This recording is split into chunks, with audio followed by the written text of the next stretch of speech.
काश्मीरची जी काही घटना झालेली आहे त्याच्यामध्ये महाराष्ट्रातल्या 6 पर्यटकांचा दुर्दैवी मृत्यू झालेला आहे। त्या 6 लोकांचे पार्थिव हे महाराष्ट्रामध्ये येणार आहेत। 4 पार्थिव 2 वेगवेगळ्या विमानाने मुंबईमध्ये येणार आहेत। 2 पार्थिव हे पुण्यामध्ये येणार आहेत।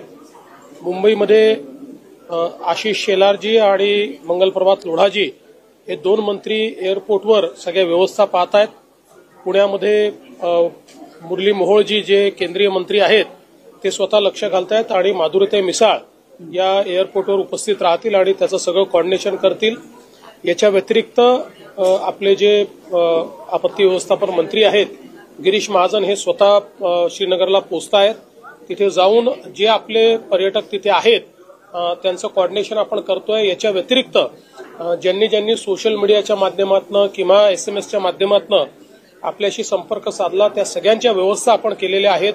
त्यातले काही लोक आज इंडिगोने एक विशेष विमान ठेवलेलं आहे त्याच्यामध्ये आपण त्यांच्या सीट्स बुक केलेल्या आहेत, त्यांना आपण परत आणतो आहोत।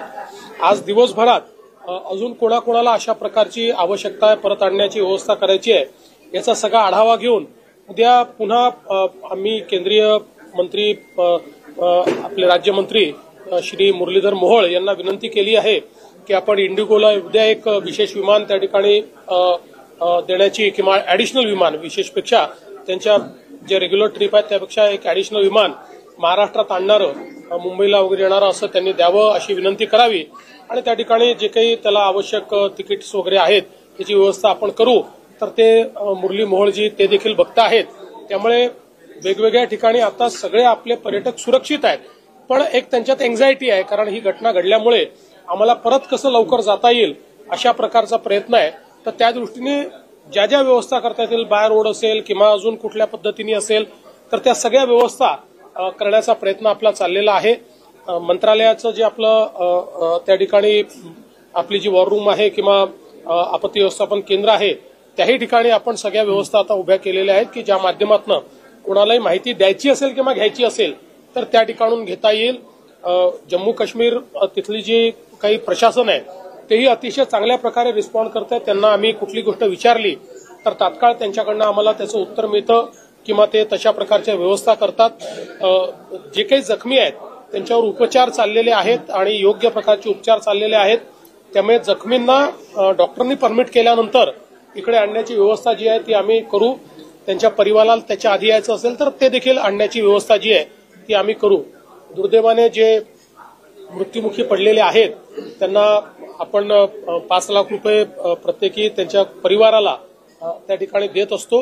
अर्थात पैशाने कोणाचंही जीवन परत येऊ शकत नाही, पण एक आधार म्हणून आपण ते देतो। त्यामुळे तशा प्रकारे ती मदत देखील या ठिकाणी करण्यात येईल आणि जे जे काही करणं आवश्यक आहे ते आम्ही करतो। मी स्वतः त्याच्यामध्ये लक्ष घालतो।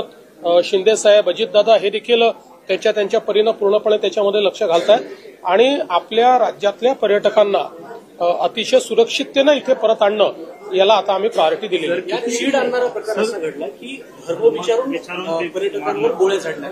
हे अतिशय मला असं वाटतं चीड आणणारं अशा प्रकारची जी सगळी परिस्थिती आहे की ज्याच्यामध्ये धर्म विचारून या ठिकाणी ज्या प्रकारचा गोळीबार करण्यात आलेला आहे अतिशय निंदनीय आहे। कुठेतरी सोसायटीला डिव्हाइड करण्याचा प्रयत्न आहे, या देशामध्ये एक फूट पाडण्याचा प्रयत्न या ठिकाणी करण्यात येतो आहे आणि मला विश्वास आहे की देशाचे प्रधानमंत्री मोदीजी याच्या मास्टर माइंडला शोधून काढतील आणि त्याच्यावर अतिशय कडक आणि टोकाची कारवाई होईल याबद्दल माझ्या मनात शंका नाही। महाराष्ट्रात किती पर्यटक आहेत अजून एक्झॅक्ट आकडा काही आलेला नाही, पण वेगवेगळ्या ग्रुप्समध्ये आहेत। कुठे कोणी आमच्याशी संपर्क केला आम्ही 40 लोक आहोत, कोणी संपर्क केला आम्ही 50 लोक आहोत, कारण अशा प्रकारचं रजिस्ट्रेशन तर काही नसतं, पण आता जसा संपर्क होतोय त्यातनं तो आकडा हळूहळू लक्षात येतो।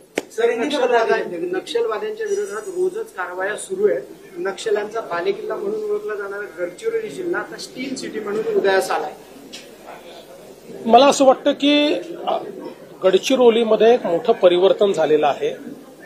आपण मागच्या काळामध्ये गडचिरोलीमध्ये मायनिंगला परवानगी दिली। पोलीस जे आहेत त्यांना आपण एक प्रकारे पूर्णपणे संरक्षण द्यायला लावलं आणि सस्टेनेबली मायनिंग करायचं आणि लोकल कम्युनिटीला सोबत घेऊन मायनिंग करायचं, यातनं त्या ठिकाणी देशातला सगळ्यात चांगला ओर आपल्याला सापडला. ते मायनिंग सुरू झालं. आता त्याच्यावर आधारित खनिज प्रकल्प त्या ठिकाणी तयार होत आहेत आणि देशाची स्टील सिटी म्हणून, स्टील हब म्हणून आता गडचिरोली प्रस्थापित होत आहे. नक्षलवाद्यांना एक प्रकारे गडचिरोलीने हे दाखवून दिलं की तुमच्या प्रचाराला आम्ही बळी पडणार नाही, तुमच्या दहशतीलाही आम्ही बळी पडणार नाही, आम्ही विकासाकडे जाणार आहोत, हेच गडचिरोलीने दाखवलंय. सर, केंद्र सरकारच्या अखत्यारीत जोपर्यंत काश्मीर होतो तोपर्यंत अशी घटना घडली नव्हती, परंतु कुठेतरी राज्यात सरकार स्थापन झाल्यानंतर ही घटना घडली, असा काही अँगल असू शकतो? मला असं वाटतं की आज त्या संदर्भात बोलणं योग्य नाही आहे. केंद्र सरकार असो की जम्मू काश्मीरचं सरकार असो, आपण सगळे सोबत आहोत. आज ही परिस्थिती जी आहे ती आपल्या लोकांवर, भारतीयांवर झालेला हल्ला आहे. त्यामुळे याच्यामध्ये कुठलंही राजकारण आणण्याचं कारण नाहीये. हे ठीक आहे की केंद्र सरकारकडे किंवा एलजींकडे जोपर्यंत कारभार होता तोपर्यंत अशा प्रकारचे हल्ले होऊ शकलेले नाहीत. पण हा हल्ला जो आहे हा एक प्रकारे भारतीयांवर झालेला हल्ला असल्यामुळे याच्यामध्ये कुठलाही भेद नाहीये. केंद्र सरकार आणि संपूर्ण देश हा जम्मू काश्मीरच्या पाठीशी आहे. स्थानिकांच्या सहभागाबद्दल काय वाटतं? स्थानिकांना आता असं आहे की या संदर्भात माझ्याकडे कुठली अधिकृत माहिती नाही. त्यामुळे ज्या काही तपासी यंत्रणा आहेत या संदर्भातली योग्य माहिती वेळोवेळी आपल्याला उपलब्ध करून देतील. मला